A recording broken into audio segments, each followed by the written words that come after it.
I never thought I'd be writing something like this, but here we are. For months, I had this nagging feeling that something was off with Emily, my wife. We'd been together for 8 years, married for 5, and honestly, I thought we had a pretty solid relationship. Sure, she could be bitchy, always throwing fits over petty stuff, and she loved to lie about the little things, like claiming she was at her sister's when I knew she was out with her friends, or insisting she hadn't gone shopping but clearly had bags from high-end stores. But I brushed it off, telling myself she was just stressed or whatever. It was around the time I started a new lawsuit against the government. We were fighting a pretty big case, and Emily, surprisingly, was involved. She said she wanted to be there for me, help with the research, go to meetings, all that. But I noticed her acting weird, furtive calls, quick texts that she'd hide the phone when I walked into the room, and she started sleeping in late or leaving in the middle of the night, even though she claimed she was working late at her job as a freelance graphic designer. I knew she wasn't, though. I had my suspicions, but I didn't want to jump to conclusions. One night I decided to follow her. I don't usually do stuff like that, but I was desperate for answers. I figured if she was sneaking around, I'd catch her. So I hung back, watched her leave the house at 10 p.m., got into her car, and followed her to a nearby hotel. It was a fancy place, luxury suites, big chandeliers, the kind of place you only go if you're hiding something. My stomach clenched when I saw her go in, and moments later, a man followed her. That's when I saw the name James. That's the guy she told me was just a client, a civil defense attorney she'd been working with on her case. But it was obvious they weren't just talking about legal stuff. They weren't whispering over documents or talking about evidence reviews. They were kissing, touching, and she was wearing that tight, bitchy smirk like she knew she was doing something taboo but loved every second of it. My heart sank, and I felt like I'd been punched in the gut. I couldn't believe it. This was my wife, cheating on me with her damn lawyer in a hotel. While I was out there fighting my hardest in court, she was out in some luxury hotel sexing up some guy. I had no idea what to do. Part of me wanted to storm in, confront her there and then, but I was frozen. I just watched through the window as they disappeared into the elevator. I felt humiliated, angry, betrayed. How long had this been going on? Was this just a one-time thing, or was this a pattern? The worst part was knowing this wasn't just some fling. She lied to me about everything: her late nights, her work, her client meetings. All lies, and I remember thinking, I've been such a fool. I gave her everything: my trust, my love, my stability. And she was out there screwing some guy she met through her stupid lawsuit. When I finally got back home that night, I couldn't sleep. I kept replaying everything I saw, every lie she's told me, every excuse she's used. Part of me wanted to confront her right then, scream at her, throw her out. But I knew I needed to think. I didn't want to blow up everything without a plan. So I decided I'd wait, gather my thoughts, and figure out what to do next. That's when I realized this wasn't just a betrayal of my marriage, but a betrayal of everything I thought was real. And honestly, I felt my entire world shattering. The next morning, I woke up feeling like I'd been hit by a truck. My mind was racing with everything I saw the night before. I couldn't get the images out of my head: Emily in that hotel with James, her lips on his, that smug little smile she wore like she knew she was getting away with something huge. I kept asking myself, how could she do this to me? After all we'd been through, after all I'd done for her. I thought I knew her, but now I wasn't so sure. It was like everything I believed about my marriage was a lie. I decided I needed to get some space, think things through. I spent most of the day just sitting in the living room trying to process it all. My thoughts were a jumble: anger, sadness, betrayal, confusion. I couldn't help but wonder how long this had been going on. Months, maybe longer. Had she been cheating on me while I was out working late or fighting the case? That whole time I thought she was supportive, caring. Turns out she was out screwing some guy who was supposed to be helping us with legal stuff. I knew I had to confront her eventually, but I wasn't ready yet. Instead, I started digging. I checked her phone, her emails, her social media. I wasn't trying to stalk her, just looking for some kind of proof, something to justify what I already knew in my gut. And sure enough, I found messages. Flirty texts, secret code words, photos of her in bed with James. It was all there, clear as day. She'd been lying to my face for months, telling me she was busy with work or at the gym, when really she was sneaking around with her lawyer. That moment, I felt like I was losing my mind. How could she lie so easily? How could she manipulate me like that? I'd always been a loyal guy, worked hard, paid the bills, didn't cheat, didn't lie. And here she was doing this behind my back. I felt rage building inside me, but also an overwhelming sense of sadness. I trusted her with everything, and now I realized she'd been playing me for a fool all along. It was like my entire life had been a lie and I didn't know who I was anymore. I knew I couldn't just let this slide. I had to make a decision. Do I confront her? Do I kick her out? Do I try to save what's left? That night I sat her down and asked her point blank, "Emily, what the hell is going on? I saw the messages. I saw you in that hotel with James. Tell me the truth." She stared at me with that bitchy look like I was bothering her. Then she took a deep breath and looked right in my eyes. "There's nothing going on," she said flatly. "You're imagining things, you're overreacting, it's just sex and it doesn't mean anything. I was just helping him with the case, that's all." I was stunned. Her lie was so obvious, so transparent. The way she said it, the way she looked at me, she thought I was stupid. Like I'd just accept her bullshit. But I knew her too well. I saw through it.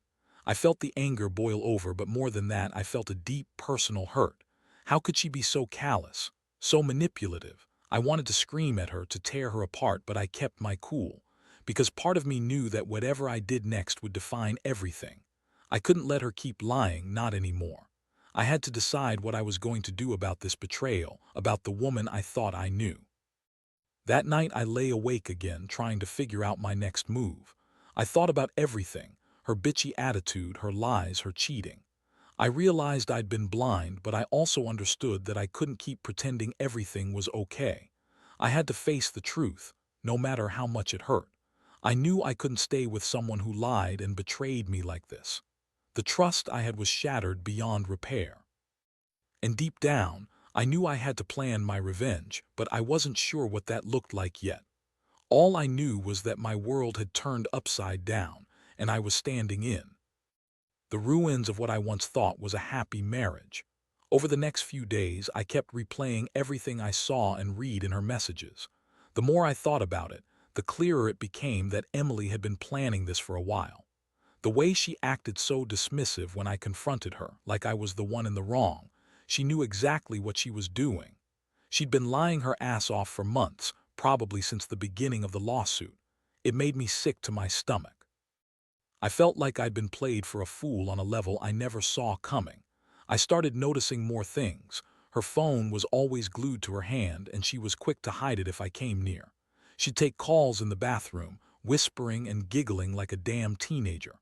When I asked her about it, she just snapped at me, calling me paranoid. That's when I decided I needed to go a step further. No way I was going to let her keep gaslighting me. One afternoon, I managed to get a hold of her phone when she left it on the kitchen counter. I knew I shouldn't, but I was desperate. I needed proof, something concrete.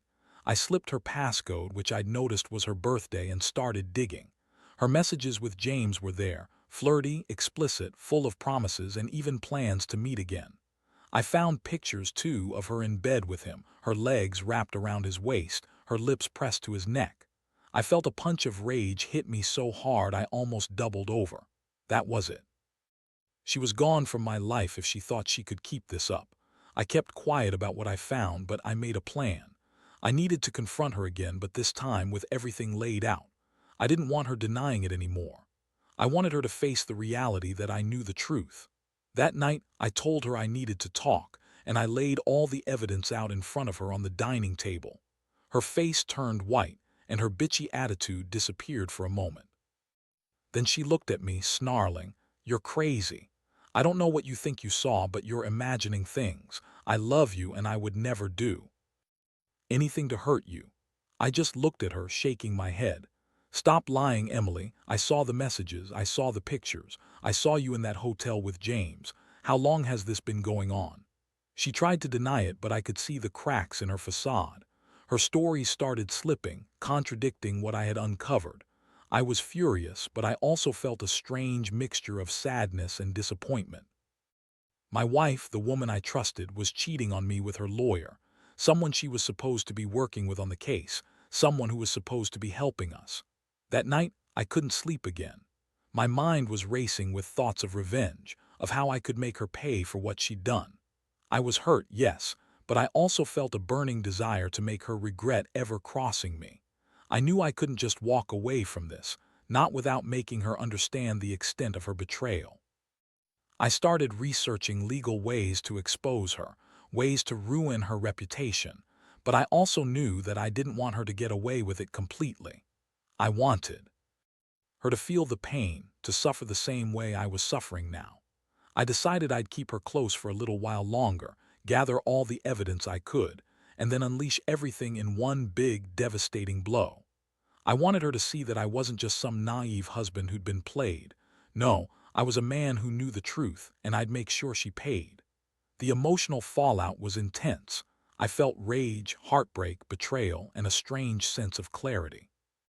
I'd always thought our marriage was built on trust, but now I knew better. And I was determined to do whatever it took to make her regret her choices, because I deserved better than the woman who could lie so easily, cheat so openly, and think she could get away with it. The days that followed were a whirlwind. I kept my cool on the surface, but inside I was boiling. I spent every spare moment gathering evidence, planning my moves carefully. I knew I couldn't just confront her again without showing her I had proof. I had to make her understand that I wasn't some naive idiot anymore. I needed her to feel the weight of her betrayal. One evening I sat her down again. I could see her trying to act innocent, that bitchy smirk creeping onto her face like she was daring me to say something. I didn't hold back.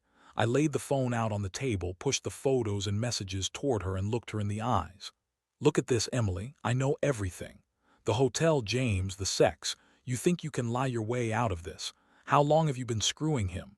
Months, since the start of the case. Tell me, because I want to know exactly how deep this goes." Her face twisted into a mask of anger and defiance. "You don't know what you're talking about," she snapped. "You're just jealous because I've been working hard on this case and I needed someone to vent to. James is just my lawyer and I was helping him with the evidence review. That's all." Her voice wavered slightly, but she kept her tone biting, like she thought she could still manipulate her way out of this mess. I shook my head, feeling sick. "Stop lying. I found your messages, every word. You've been lying to me for months. How long have you been screwing him? Did you enjoy it? While I was fighting for our future, you were screwing around, hiding in fancy hotels and lying through your teeth." She crossed her arms, eyes flickering with disdain. "You don't understand, okay? I was just doing my part to help with the case. That's all. This doesn't mean shit. You're just overreacting like always." That was her usual bullshit, throwing blame, minimizing everything. But I wasn't buying it anymore. I saw her for what she truly was, a selfish, manipulative bitch who didn't care about me, only herself. The emotional blow hit me hard. I'd loved her, trusted her, and now I saw her for what she really was, a liar and a cheat. My chest felt tight and I had a surge of rage. I wanted to shake her, scream at her, tell her how much she'd destroyed what little trust I had left. But instead I just stared at her, feeling hollow. I knew I had to make a choice, whether to throw her out that night or to play her game a little longer. In that moment I made a decision. I wasn't going to let her keep this secret anymore. I wanted her to face the consequences. I was done being the fool. I told her, "You can keep lying if you want, but I'm done. I want a divorce. I want you out of my life." Her face contorted into something ugly, anger, surprise, maybe even fear. But she quickly masked it with her usual bitchy attitude, sneering at me like I was just some inconvenience she had to deal with. That night, I packed a bag and left her sitting in the living room. She yelled, called me all sorts of names, but I didn't care. I'd made my decision. She was no longer part of my life, at least not as my wife. I felt a strange mix of relief and pain. Relief that I finally saw her for who she was, and pain because I'd lost the woman I loved. I'd been betrayed in the worst way, and now I had to figure out how to pick up the pieces. This whole experience has changed me. I used to believe in loyalty and honesty, but that's gone now. I learned that sometimes people you trust will stab you in the back, and the only way to deal with it is to take control. I don't know what's coming next, but I know one thing. I'll never let anyone treat me like that again. Emily was my wife, my partner, my everything, and she threw it all away for some cheap thrill with her lawyer. I just hope I can move on and find some kind of peace after all this chaos. After I kicked her out, I thought I'd feel some immediate relief, like I'd finally freed myself from the pain and betrayal. But instead, it hit me harder than I expected. The house suddenly felt empty, cold. I'd spent so long building my life around her, and now it was just gone. All those memories, the plans we made, even the petty fights, they suddenly felt worthless. I kept asking myself how I could have been so blind. How did I miss all the signs? Was I really that naive? Or was I just too in love to see the truth? I threw myself into gathering more evidence just to make sure I had everything. I needed to be certain. There was no way she could deny it. Later, I contacted her friends, her family, anyone who might have seen or heard something. I wanted to know if she had slipped up around anyone else or if I was just the last to find out. Turns out, a few friends had noticed her acting strange, secretive, distracted, always on her phone. Nothing concrete, but enough to confirm I wasn't imagining things. At the same time, I started reflecting on what I really wanted. Was I going to try and fix this? Could I even look at her again without feeling disgusted? The answer was no. I knew this was over. Her betrayal cut so deep that I couldn't see a way back. The trust was shattered beyond repair, and honestly, I didn't want to keep pretending everything was fine. I decided to move on, to start fresh without her. But I knew I had to do something about the mess she left behind. I contacted a lawyer, figured out my best legal options. I wanted her to pay for what she did, especially since she'd lied and cheated her way through our relationship, all while pretending to be the perfect wife. I wanted to make sure she understood that her actions had consequences. I planned to file for divorce, of course, but I also wanted to expose her misconduct in the lawsuit. I had evidence that could ruin her reputation, ruin her career even, and I was ready to use it if she tried to manipulate her way out of it. One night, I sat in the quiet of my new apartment, alone but somehow feeling clearer. I realized that despite everything, I'd grown stronger through this chaos. I'd learned that trust is fragile, that people can betray you in ways you never expect, but I'd also learned that I could survive it. I was no longer the naive man who thought his marriage was perfect. Now, I was someone who knew the truth, who could stand up and fight back. I decided to focus on myself. I cut ties with Emily completely, blocked her from my social media, changed my number, and deleted anything that reminded me of her. I knew I'd need time to heal, but I also knew I couldn't let this ruin me. I'd take what I learned and rebuild from the ashes. I'd come out of this stronger, smarter, and more cautious. The most shocking part, despite all the pain, I don't regret uncovering the truth. If anything, I'm glad I saw her for the manipulative person she was. I'll never let someone like her destroy me again. I just hope that someday I can trust someone again, someone who won't lie, cheat, or betray me. For now, though, I'll focus on me and getting past this nightmare. Because if there's one thing I've realized, it's that you can't control other people's choices, but you can control how you handle the aftermath. And I refuse to let her win by breaking me completely. Looking back, I can honestly say that this whole experience has changed me in ways I never expected. I used to believe in happily ever after, in the idea that marriage was built on trust and honesty. Turns out, even the most picture-perfect relationships can hide some serious dirt underneath. I was naive enough to think that I knew my wife, that I knew her better than anyone. But now I see that people wear masks, big, bitchy, manipulative masks, until they're caught. What hurts the most isn't just the betrayal itself, but realizing how easily she lied to my face, how she thought she could just keep screwing around behind my back while I fought in court for justice. It's the kind of pain that sticks with you, that makes you question everything about the person you thought you knew. I kept asking myself if I was ever truly happy with her, or if I was just blind to the truth because I wanted to believe in the fairy tale. The thing I've learned, and want to share with anyone going through something similar, is that you can't change other people. You can't make someone be honest or faithful if they don't want to be. The only thing you can do is protect yourself and face the truth head on. Confront it, accept it, and then move forward. It's going to hurt like hell and it's going to feel like the end of your world, but eventually it gets better. You get stronger. Now I'm focusing on rebuilding my life. I've started therapy, worked on my career, and most importantly, I've learned to trust again, slowly, carefully. I know I'll never forget what happened, but I refuse to let it define me.